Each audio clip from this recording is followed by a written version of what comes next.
ვიაგრა ბათუმელებისთვის და ნახევრად შიშველი მამაკაცები ვიაგრას გოგონებისთვის. უკრაინელი პოპ მომღერლების ქართველმა გულშემატკივრებმა ჭარბი ემოციები ევროპის მოედანზე მაისურების გახდით გამოხატეს.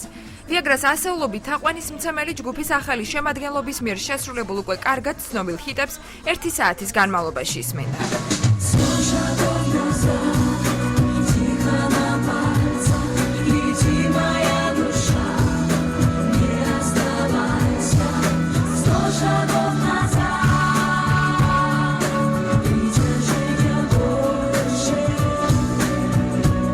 ბათუმის ევროპის მოედანზე უფასო კონცერტზე დასასწრებად მსმენელები საქართველოს სხვადასხვა რეგიონებიდან ჩამოვიდნენ.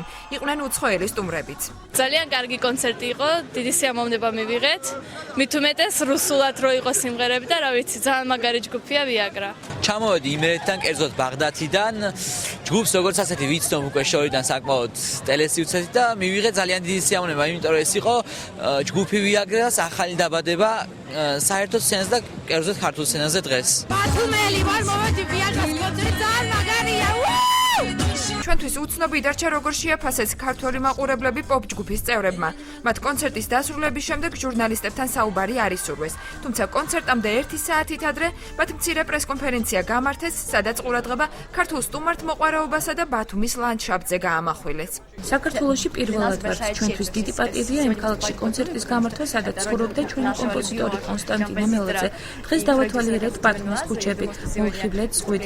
ხვალისათვის გეგმავთ დავათვალიეროთ სხვა ღირსშესანიშნაობები და დავაგემოვნოთ ქართული კერძები. ევროპის მოედანზე ვიაგრას კონცერტის დასრულების შემდეგ უკრაინელმა მომღერლებმა სასტუმრო Golden Palace-ში გადაინაცვლეს, რომელიც ოფიციალურად გუშინ აჭარის მთავრობის თავმჯდომარემ გახსნა. არჩილ ხაბაძე ვიაგრას გოგონებს სასტუმროს დასათვალიერებლად თავად გაუძღვა და თავიანთ ნომრამდეც მიაცილა.